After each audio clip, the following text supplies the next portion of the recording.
The river is already in motion when the story begins, gliding through the dark with a quiet, endless patience, as though time itself has chosen to flow in this shape.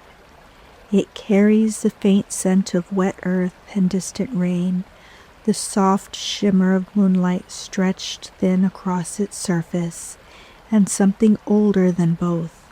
Something that lingers beneath the current like a memory waiting to be felt rather than understood. If you listen long enough, the sound begins to settle into you, a slow, steady murmur, a rhythm that slows the breath and softens the edges of thought. This is where the stories of veiled beasts drift into being, along the places where water meets shadow and the world grows quiet enough to notice what usually slips past. You may already recognize the feeling, the way the night seems to open just slightly, the way each story settles gently instead of startling awake. And if you ever feel drawn to follow the current further, past this bend where the water deepens, there are longer paths waiting on Patreon, where the stories stretch and linger a little more before they fade. Following the podcast simply means the river will return for you, carrying the next story in its own time. Tonight it carries a name that has lived many lives, a name shaped by voices across generations, some wrapping it in warning, others in sorrow. Yet beneath all those retellings, the river holds something quieter, something older, something closer to the truth of who she once was. Before the stories changed her, she was a woman who stood at the water's edge and listened. She lived where the river curved gently through the land, where the current slowed into long glass-like stretches that held the sky in soft reflection. The village nearby moved with the rhythm of seasons, each day unfolding with a familiar grace. Morning light warming the fields, afternoon work humming steadily, evening settling in with the glow of cooking fires and the hush of gathering dark. She belonged to that rhythm, though she carried a stillness within it that set her slightly apart. People noticed her in quiet ways. Conversations softened when she approached. Even the restless seemed to slow in her presence, as though something in her steadiness offered a kind of rest. She spent time beside the river each day, drawn there with the ease of habit. Sometimes she would sit with her hands resting loosely in her lap, watching the movement of water as though it held a language she understood without needing to translate. Other times she stood with her feet near the edge, feeling the damp earth beneath her, letting the sound of the current settle around her like a familiar song. The river seemed to welcome her. Its movement softened where she lingered. Small ripples stretched and smoothed as though adjusting themselves to her presence. Even her reflection held together a little longer, steady against the slow drift of water. Time gathered quietly around her life. Seasons turned, rain fell and returned again. The river rose and lowered in its endless cycle, and within that gentle passage her world grew. She married, she built a home close enough to hear the river at night. She became a mother. 2 children came into her life like bright, moving light, carrying energy where she carried calm, bringing laughter into spaces that had once held only stillness.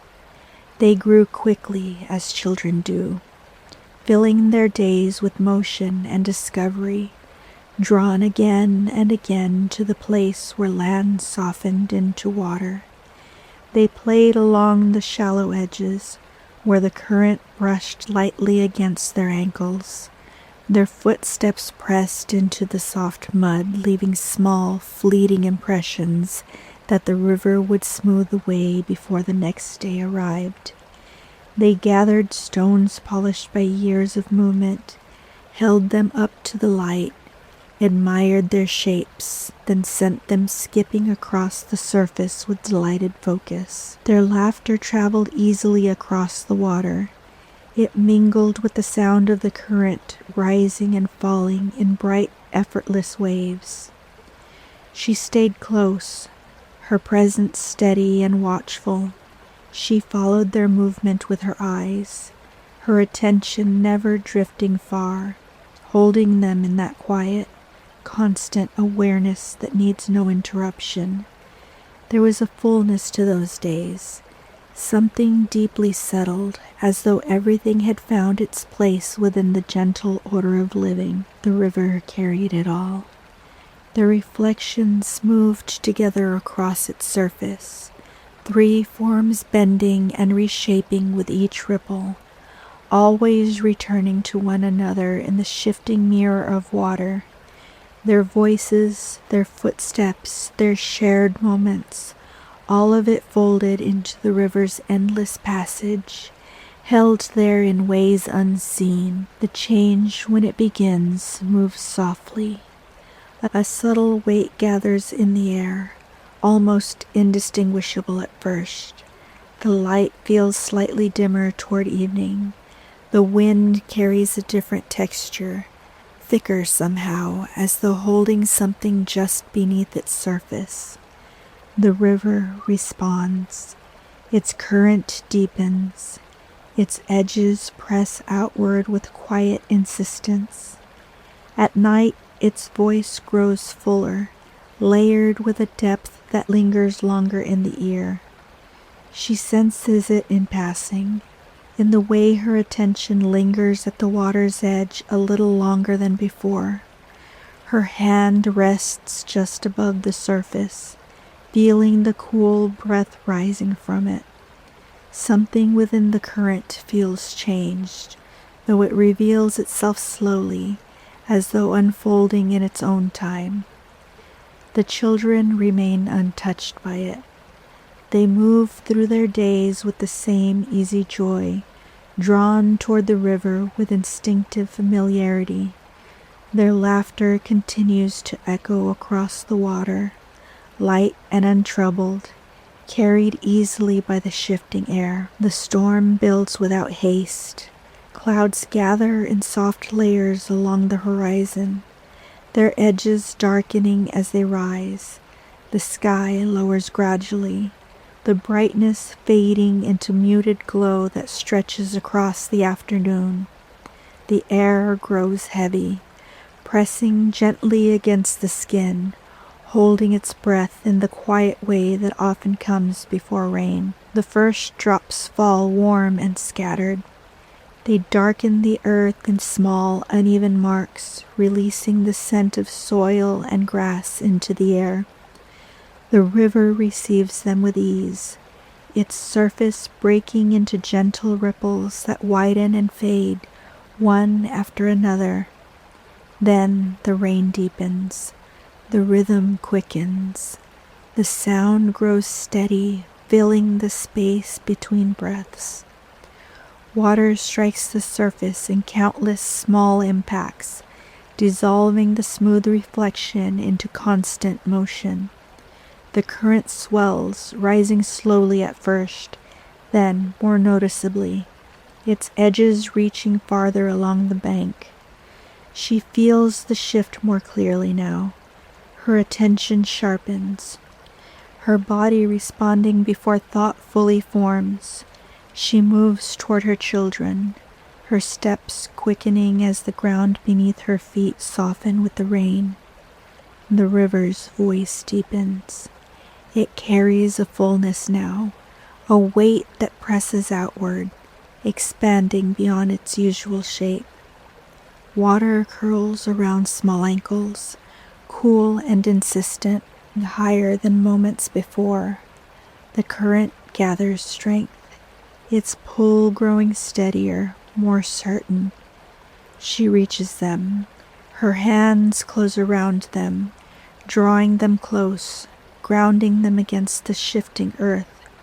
For a single suspended moment, everything holds. Rain falling, water rising, breath caught between one heartbeat and the next. Then the river surges. It spills forward with sudden force, its current swelling beyond its edges, reshaping the boundary between land and water in one overwhelming movement. The ground shifts beneath them, the depth changing instantly, the current pressing forward with a strength that carries everything within its reach. Time folds, the moment fractures, and the river takes what it has been given. The rain continues into night. The current runs high and dark, carrying the storm's weight through its winding path. Somewhere along its length, far from the place where the bank gave way, the water begins to slow again, its surface smoothing as the storm passes. She follows, through the water and darkness, through exhaustion and breathless searching, through the endless movement of the current, until at last the river yields what it holds. When the storm fades, the world settles into a heavy quiet. The sky clears slowly, the air cools. The river continues its endless flow, though something within it has changed. She kneels at the edge of the water, still, silent. The life that once moved around her has shifted into something deeper, something that settles into the space within her and remains there unmoving. The river moves on, but she does not. In the nights that follow, she returns, drawn again and again to the place where the water meets the land, where the boundary once gave way. She stands there for long stretches, her gaze fixed on the slow movement of the current, as though something within it might rise again if she waits long enough. The air grows quiet around her. The river listens, and sometimes, carried softly across the surface, a sound begins to form. Mis hijos. The story does not remain still. It moves the way water moves, slipping beyond the place where it began, carried along paths that stretch farther than memory can easily follow. What once belonged to a single bend in the river begins to gather distance, finding new voices, new landscape, new ways of being told. Yet the river keeps its own version. It holds it quietly beneath the surface, where time softens rather than distorts. There her memory remains intact, woven into the steady passage of the current, rising now and then in the hush between one ripple and the next. Along the banks the presence continues. It appears most often in the deeper hours of the night, when the air cools and the world settles into softer rhythm. Moonlight spreads across the water in long trembling lines, and the river reflects it with clarity that feels almost deliberate, as though guiding the eye to where something waits just beyond the ordinary. The figure forms gradually, its outline emerging from the pale glow on the surface. At first, it seems no more than a trick of light, a distortion in reflection, something the mind begins to shape before it fully understands what it sees. Then it gathers definition, becoming unmistakable in its stillness. A woman at the edge of the water. The current flows past her without interruption, curving gently along the bank. The reeds continue their slow, whispering motion. The night holds steady around her, undisturbed, yet somehow more attentive. She moves with the same quiet continuity as the river itself. Each step follows the natural curve of the land, her path tracing familiar ground. The places she lingers carry a subtle weight, as though memory has settled there more deeply than elsewhere. Shallow bends, worn paths, the soft edges where water and earth meet. These points draw her again and again. There is no urgency in her movement. It carries a kind of patience shaped by time, by repetition, shaped by something that no longer seeks resolution, but continues because it cannot do otherwise. The sound that follows her remains faint.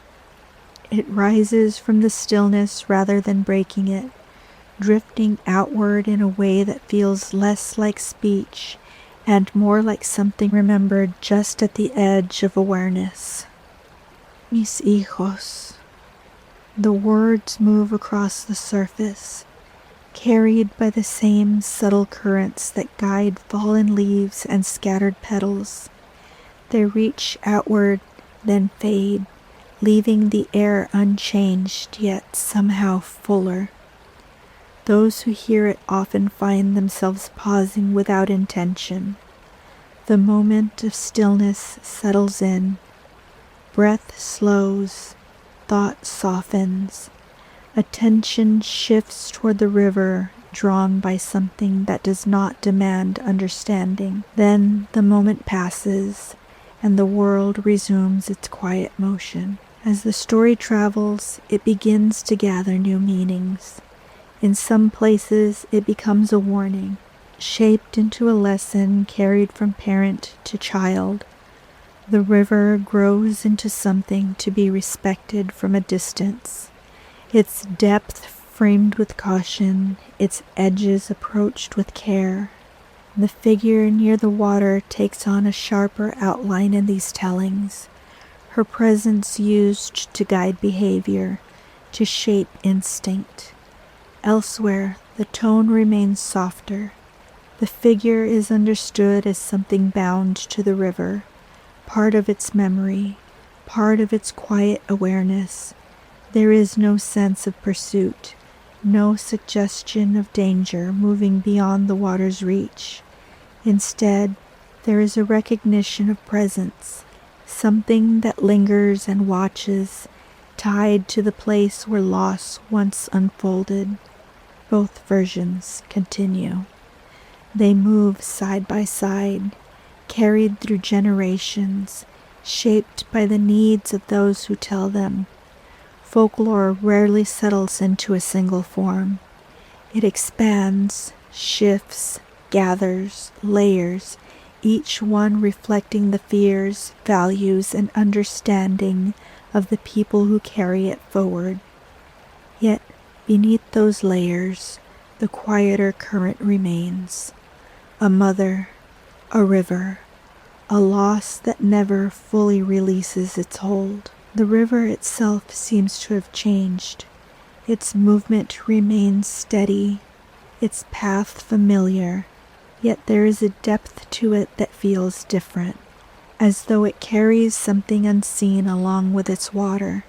At night, when the world grows still, that depth becomes easier to sense. The surface reflects the sky with clarity that feels almost intentional. The current softens near the edges where the figure appears. The air cools slightly, holding a stillness that draws attention without effort. These shifts pass quickly, bending back into the natural rhythm of the river, though they leave behind a subtle awareness, a sense that something has moved just beyond the edge of perception. Those who spend time near the water begin to recognize these moments. They feel the change before they see anything. A pause in the wind, a quiet settling in the air, a slight deepening of the river's voice. Then the figure appears. Always near the water, always following the same quiet paths. Over time, the story becomes less about what happened and more about what remains. The details of the storm blur, the shape of the village fades, even her life before the river begins to soften at the edges. What endures is the presence, the movement along the bank, the faint sound carried across the water, the feeling that settles over those who come near. La Llorona, the name that holds the story in a single breath.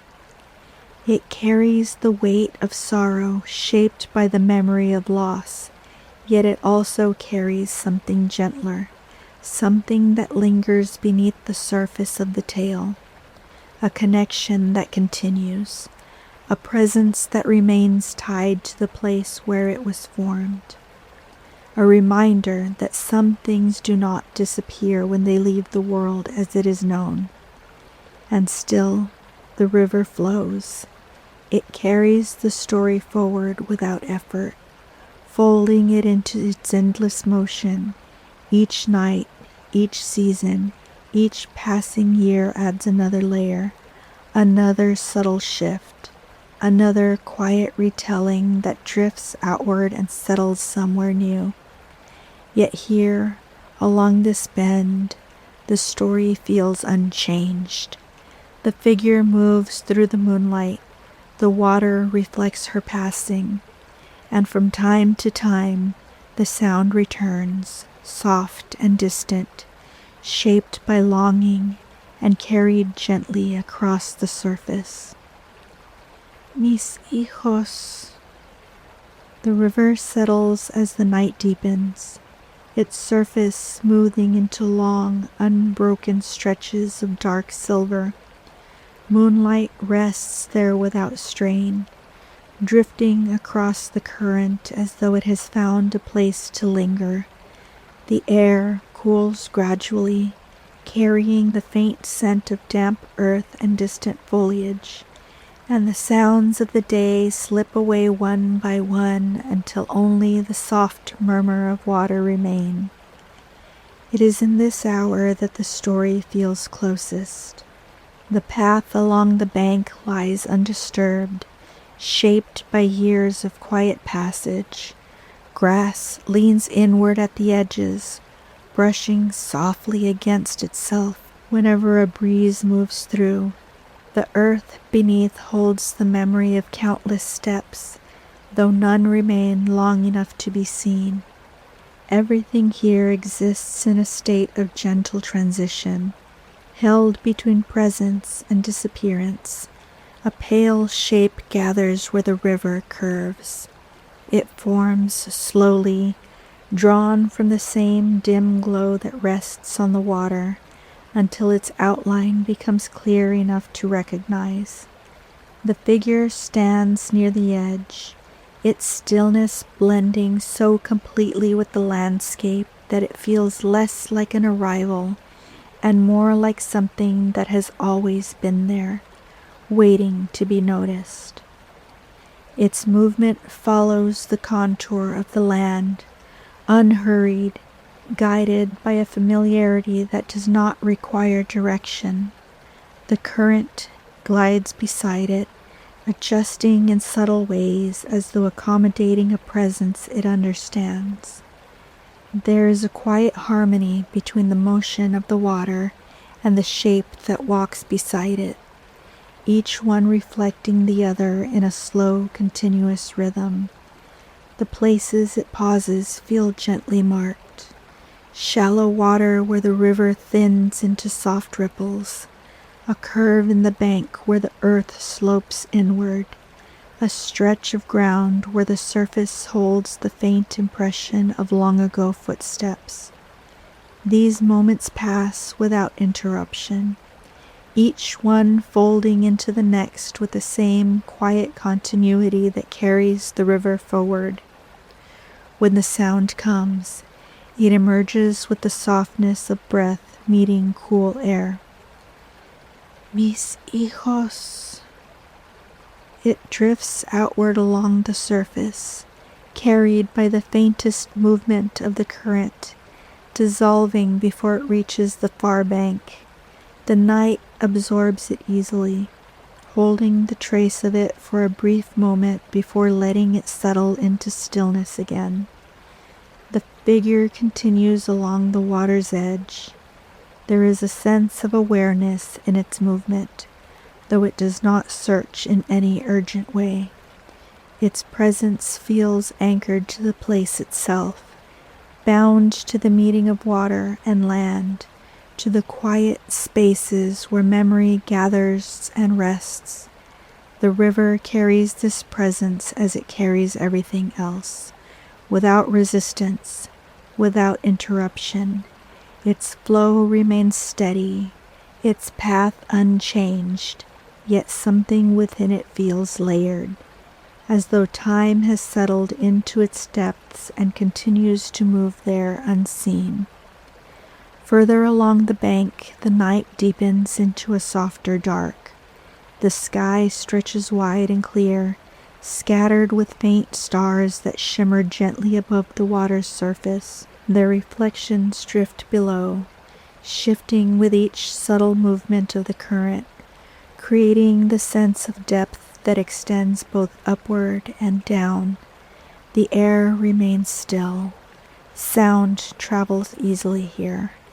A distant rustle, the faint movement of reeds, the quiet passage of water against stone. Within that stillness, the presence lingers. At times, it becomes almost indistinguishable from the reflection, its outline dissolving into the interplay of light and shadow.